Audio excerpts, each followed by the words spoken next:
Avant que les motos à turbocompresseur ne deviennent populaires, certaines machines ont réécrit les règles et se sont distinguées d'une manière que les écrivains n'avaient jamais prévue. Au-delà de la grande vitesse et du bruit, ces motos étaient très performantes et n'avaient pas besoin de chercher l'attention pour prouver leur puissance. Voici les 15 motos dormantes les plus rares de tous les temps. Au numéro 15, nous avons la Suzuki XN 425 Turbo 1900 423. Alors que certaines motos crient pour attirer l'attention, d'autres mènent la route et parlent d'elles-mêmes. Le XN 85 Turbo pourrait sembler ennuyeux, mais c'était un leurre. Il a été construit pour ne pas impressionner la foule. Cette moto a été conçue de A à Z dans le but d'être une machine haute performance, pouvant être utilisée au quotidien. Au cœur de celle-ci se trouvait un moteur turbo à 4 cylindres de 673 cm3 qui développait 85 chevaux. La roue arrière mesurait 71 chevaux à 8000 tours par minute. Le couple atteignait 50 livres-pieds à 6500 tours par minute. Le flux d'air et un grand refroidisseur d'huile avec plus de 3 litres d'huile dans le système maintenaient la chaleur du moteur sous contrôle. Le véritable atout de la XN85 Turbo n'était pas le moteur, mais le châssis. Le cadre principal était un tube rond, une structure à double berceau avec une colonne vertébrale triangulée allant jusqu'à la tête de direction. Il avait une fourche Kayaba de 37 mm avec anti-plongée et réglage pneumatique, offrant 5 pouces et demi de débattement. Cette fourche était reliée à une roue avant de 16 pouces, ce qui a surpris beaucoup de gens. La roue avant était dotée d'une paire de disques de 10 pouces et d'étriers à piston unique, tandis que la roue arrière, de 17 pouces, avait un disque de 11 pouces avec un étrier à piston unique. La vitesse maximale atteignait 130 miles par heure, et elle le faisait sans se désintégrer. La consommation de carburant était de 45 miles par gallon, prouvant que c'était une machine entièrement utilisable. Selon des chiffres trouvés sur Internet, l'usine a produit seulement 1153 de ces turbos de 1983 à 1985, dont 300 sont arrivés aux États-Unis. Cette machine n'était pas bruyante, elle était intelligente, et c'est probablement pour cela qu'elle a disparu du monde avant que quiconque ne puisse s'en rendre compte. Passons à la suite. Numéro 14. Triumph Bandit 350 1970. La Triumph Bandit a disparu parce qu'elle n'a jamais eu sa chance. Il a été fabriqué à la fin de l'âge d'or de Triumph et a été conçu pour propulser la marque vers l'avenir. Mais le chaos au sein de l'entreprise a mis fin au projet avant même qu'il ait une chance, en faisant l'une des motos dormantes les plus rares des années 1970. Cette moto n'a jamais eu l'occasion de s'exprimer, mais sous le capot se trouvait un moteur bicylindre parallèle à double arbre à cam en tête qui délivrait 34 chevaux et pouvait atteindre 110 miles par heure. La même moto que la BSA Fury, la Bandit était compacte, haute et représentait la dernière tentative de l'usine pour concurrencer les importations japonaises. La puissance était d'environ 34 chevaux, ce qui la plaçait dans la zone de performance. Ce qui rendait cette moto remarquable, c'était la façon dont sa puissance se manifestait, douce, forte et réactive. Ce n'était pas juste une moto de ville, elle avait un potentiel sportif que peu attendaient. Le couple atteignait 21 livres-pieds et la vitesse maximale dépassait 100 miles par heure, ce qui était remarquable pour une moto de classe 350 à cette époque. Le moteur était entièrement en alliage, contrairement aux autres bicylindres de Triumph qui utilisaient un cylindre en fer et étaient considérés par Cycle Guide comme magnifiquement fini et une véritable œuvre d'art. Malheureusement, tous ces potentiels n'ont jamais vu le jour. Seulement 5 prototypes ont été construits, car le projet a été abandonné avant la production, laissant derrière lui le fantôme de ce qui aurait pu être un véritable dormeur qui ne s'est jamais réveillé. Numéro 13. Yamaha XG 650 Turbo 1982 à 1983. La XG 650 était une moto sportive introduite par Yamaha en 1980. En raison de son aptitude au quotidien, la moto a acquis la réputation d'une moto de tourisme fiable et les motards ont profité de l'offre. C'était l'une de ces motos qui vous faisait regarder 2 fois parce que ce que vous pensiez avoir vu n'était pas ce que vous obteniez. Yamaha s'est concentré sur le raffinement. Ils ont pris leur moteur 4 cylindres en ligne refroidi par air fiable et lui ont donné une nouvelle identité. La cylindrée était de 653 cm3. Au lieu de courir après le plus grand chiffre sur le banc d'essai, Yamaha a construit une plage de puissance qui avait du sens sur les routes réelles. La puissance était évaluée à environ 90 chevaux, mais la manière dont elle était délivrée donnait l'impression qu'elle arrivait en douceur, avec plus de puissance. Le moteur produisait un peu moins de 52 livres-pieds, entrant en action tôt et se maintenant à travers la plage intermédiaire. Cela rendait les dépassements faciles et donnait à la moto un avantage réel, surtout sur l'autoroute. La vitesse maximale était de 127 miles par heure, ce qui était impressionnant pour une machine que la plupart des gens prenaient pour une simple moto de tourisme. La Yamaha XJ650 Turbo est simplement apparue, s'est ouverte et a disparu avant que quiconque ne sache ce qui s'était passé. La prochaine moto de notre liste n'a pas repoussé les limites, mais les a complètement ignorées.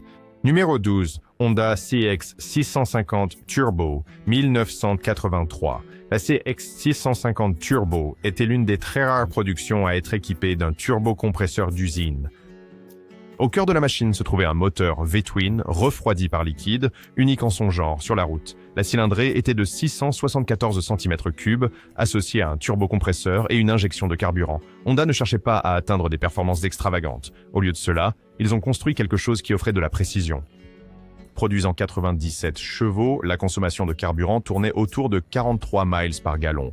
Il avait également une suspension aux deux extrémités conçue pour rester stable sur les autoroutes, mais qui le rendait étonnamment agile en conduite réelle. Le couple était de 75 livres-pieds, ce qui permettait une puissance de dépassement sans effort et une accélération en reprise qui surpassait les motos avec plus de cylindrée. Il se sentait puissant partout. La vitesse maximale atteignait 125 miles par heure, ce qui était plus que suffisant pour vous rappeler que ce n'était pas une machine de tourisme déguisée. La Honda CX650 était un aperçu de ce que les motos pouvaient être. Elle restait silencieuse et douce, et quand le moment venait, elle se déplaçait comme rien d'autre sur la route. Numéro 11, BMW R27, 1960. La BMW R27 était une machine qui ne cherchait jamais à attirer l'attention. Elle accomplissait sa tâche avec une confiance tranquille. Elle s'est forgée une réputation simplement en faisant tout correctement. Au centre de cette moto se trouvait un moteur monocylindre de 247 cm3 avec une puissance de 18 chevaux à 7400 tours par minute pour un poids à vide de 162 kg, 357 livres. La moto était enregistrée avec une vitesse maximale de 130 km par heure. Les caractéristiques standards qui accompagnent la moto incluent une selle unique, des roues à rayons, un système d'échappement avec un grand silencieux, un grand phare et des garde-boue complets. Ce qui distinguait cette moto des autres, c'était la façon dont elle était montée. Elle utilisait un système de cadre monté sur caoutchouc qui, en combinaison avec la transmission par arbre, offrait une conduite exceptionnellement douce et raffinée. La puissance était transmise régulièrement à travers une boîte de vitesse à 4 rapports. L'embrayage était léger, l'engagement net et la conduite donnait l'impression d'un instrument de précision plutôt que d'une simple machine. La production du modèle R27 a été arrêtée après la fabrication de 15 364 unités. BMW n'a pas sorti de successeur pour le modèle avant 1993, lorsqu'une moto monocylindre BMW est sortie de l'usine. Numéro 10, Kawasaki GPZ 900R, 1984. La GPZ n'est pas entrée discrètement sous les projecteurs. Au contraire, elle a fait irruption, réécrivant les règles de la performance sans effort. Sous sa carrosserie élégante et discrète se trouvait un moteur à 4 cylindres refroidi par liquide avec une cylindrée de 98 cm. En plus du refroidissement liquide, il comportait une culasse à 16 soupapes, ainsi que des développements incluant un arbre d'équilibrage, s'accrochant à l'extrémité du vilebrequin et un alternateur au-dessus de la boîte de vitesse à 6 rapports. Il était petit, léger et puissant, bien que sa puissance maximale de 113 chevaux à 950 tours par minute soit légèrement inférieure à celle de l'ancien GPZ 1100. La puissance atteignait environ 115 chevaux et elle était fluide et forte. Le couple se situait près de 63 livres-pieds, offrant à la moto une poussée solide en milieu de gamme et une accélération sans effort, que ce soit pour dépasser sur les autoroutes ou pour naviguer sur des routes sinueuses. Malgré tous ses muscles, il n'était jamais gourmand. La consommation de carburant était d'environ 45 miles par gallon, ce qui était un bonus pour les motards qui voulaient une utilisation à la pointe de la technologie ainsi que de la vitesse. Malgré toutes ses performances, il passe toujours inaperçu, mais c'était une machine qui refusait de crier son génie. Passons maintenant au numéro 9, Ducati 750 Sport, 1974. La Ducati 750 Sport n'était pas destinée aux acheteurs soucieux de leur budget. Elle a été créée pour prouver ce qu'un V-twin pouvait faire lorsqu'il était réglé avec passion et manié avec soin. Au cœur de cette moto se trouvait un moteur bicylindre en V à 4 temps, refroidi par air, de 748 cm3 à 90 degrés, associé à une transmission manuelle à 5 vitesses avec une transmission finale par chaîne, qui produisait 55 chevaux à 7900 tours par minute, ce qui n'était pas un mince exploit au milieu des années 1970. Le couple tournait autour de 45 livres, arrivant suffisamment bas dans la plage de régime pour donner au sport une véritable urgence au démarrage, associée à un embrayage à sec et une boîte de vitesse à rapport rapproché. La vitesse maximale était estimée à 120 miles par heure, mais c'était la stabilité qui surprenait le plus les pilotes. Ducati ne se préoccupait pas des chiffres réels, mais de la manière dont la moto était livrée. La consommation de carburant était également solide, atteignant environ 45 miles par gallon, ce qui la rendait capable de longs trajets sans avoir à s'arrêter en cours de route. Le rythme et l'efficacité du 750 Sport sur la route encombrée ont été une surprise car les premiers V-Twin sont normalement appréciés davantage pour leur vitesse dans les courbes rapides que pour leur capacité à se faufiler dans la circulation. Le freinage était assuré par un disque avant de 280 mm avec un tambour à simple cam à l'arrière. Cette moto a simplement l'air parfaite. Sa peinture audacieuse complétant le moteur à ailette prononcée en fait maintenant un modèle prisé parmi les automobilistes. Numéro 8. Honda CB1000, 1994 à 1996. La Honda CB1000, surnommée The Big One, avait tout pour devenir un succès grand public, mais elle est finalement devenue l'une des motos les plus rares des années 1990. Au cœur de cette moto se trouvait un moteur à 4 cylindres refroidi par liquide, d'une cylindrée de 61 pouces cubes et actionné par une paire d'arbres à cam en tête entraînée par chaîne. Les motards qui ont pu essayer la Honda CB1000 savaient qu'ils étaient assis sur une machine qui avait plus qu'assez de puissance, même si elle ne le montrait pas. C'était un retour à l'âge d'or de la moto japonaise universelle. Tous ces éléments étaient fixés dans un cadre en acier à double berceau, avec une fourche à cartouche réglable de 43 mm, ayant un angle de chasse de 27 degrés et une traînée de 4,4 pouces. Un phare rond et une carrosserie minimale lui donnent une allure intemporelle et musclée. Pour le freinage, il y a 2 disques à l'avant avec des étriers à 4 pistons et un seul à l'arrière avec un étrier à 2 pistons. Pesant 520 livres à sec, il n'était pas léger, mais le châssis équilibré et la suspension bien réglée lui permettaient de gérer bien plus que sa taille. La selle était modérément étagée et presque 32 pouces de haut, conçue pour la conduite quotidienne et les longs trajets. Le réservoir de carburant contenait plus de 5 gallons, ce qui en faisait un excellent choix pour les motards qui voulaient une moto puissante et dépouillée pouvant parcourir des kilomètres sans s'arrêter pour acheter du carburant. Jetons un coup d'œil au suivant. Numéro 7, Honda NT650 Hawk GT, 1988. Cette moto était une bête rare qui a défié les attentes. C'était la deuxième Honda à présenter le bras oscillant monobrace Pro Arm après l'introduction du RC30 au Japon en 1987. Ses caractéristiques techniques étaient un mélange de haute technologie et de banalité. En plus du bras oscillant conçu par Elf, il utilisait un cadre périmétrique en aluminium à double longeron. Cette prouesse technologique abritait l'un des moteurs phares de Honda, offrant un V-Twin de 647 cm3 à 52 degrés, avec des arbres à cam en tête simple, 3 soupapes par cylindre, un refroidissement liquide et une transmission à 5 vitesses. Pesant seulement 412 livres, il se manœuvrait comme un rêve, taillant les virages avec une précision qui laissait les motos sportives plus lourdes et plus chères dans la poussière. La moto était l'idée d'un ingénieur d'une moto de rue, mais le département marketing de Honda ne savait pas quoi faire de ce chef-d'œuvre. La moto était tout simplement trop bonne pour son propre bien, trop raffinée pour les amateurs de café racer, trop subtile pour les fanatiques de motos sportives et trop avancée pour le motard occasionnel.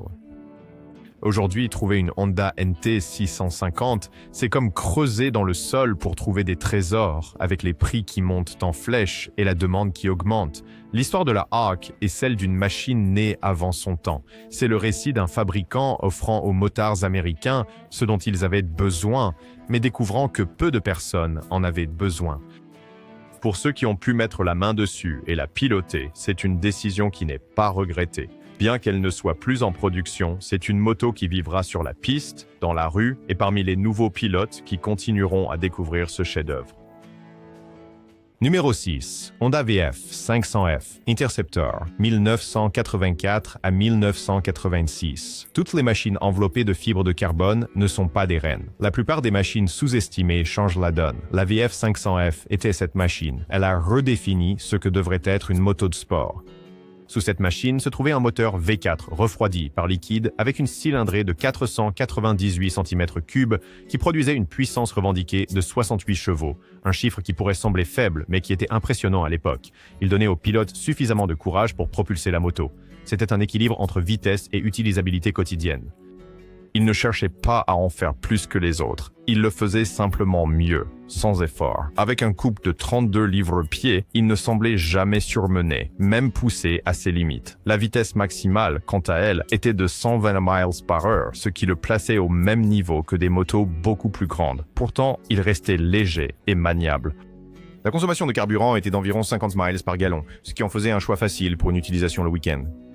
Il n'avait pas besoin d'élever la voix. Il a laissé sa marque en étant brillant et intelligent. Et c'est ce qui en a fait un véritable sleeper des années 1980. Le moteur du VF est simplement son composant le plus exotique. Regardons une autre moto dont le moteur était un atout. Numéro 5. Honda Dream CA77 1963.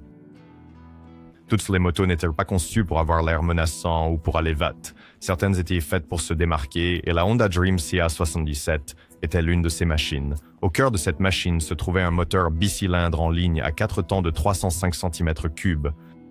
Il n'était peut-être pas très bruyant, mais il en disait long au motard qui faisait attention. Le siège entièrement suspendu était disponible en bleu, rouge et noir, ne correspondant pas nécessairement à la peinture du corps de la moto. Il avait des chaînes enfermées, des équipements électriques de 12 volts, des phares carrés, des outils descente et des kits de réparation, plus des sacoches.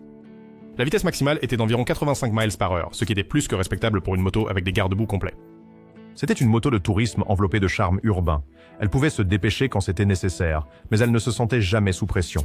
La puissance était d'environ 28 chevaux, et grâce à une boîte de vitesse à 4 rapports nécessitant peu d'entretien, la distribution de la puissance était douce et prévisible pour les nouveaux conducteurs. Le couple était d'environ 19 livres-pied, et la consommation de carburant était de 70 miles par gallon, ce qui la rendait à la fois pratique et économique. Cette moto était un pur mélange de charme et de fonctionnalité. Elle s'est imposée comme l'une des motos dormantes les plus rares de tous les temps.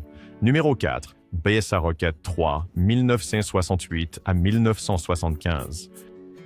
C'était une moto roadster techniquement avancée et haute performance fabriquée par Triumph Engineering de 1968 à 1975. Elle a apporté un nouveau niveau de sophistication aux motos de rue, marquant le début de l'ère des motos sportives. Au cœur de cette moto sportive se trouvait un moteur à 3 cylindres, d'une cylindrée de 748 cm3.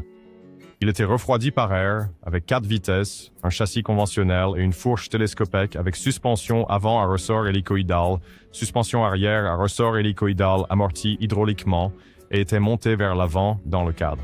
La vitesse maximale était de 115 miles par heure, ce qui le plaçait parmi les motos les plus rapides de l'époque.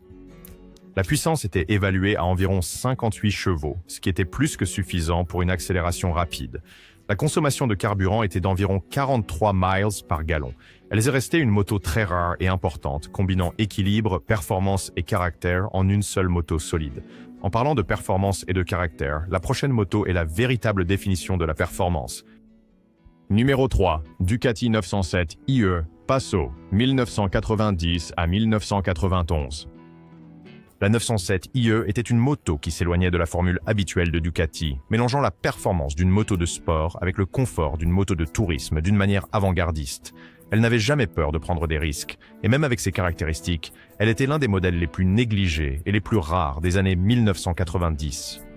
C'était une moto entièrement carénée et une version plus avancée du modèle standard 906.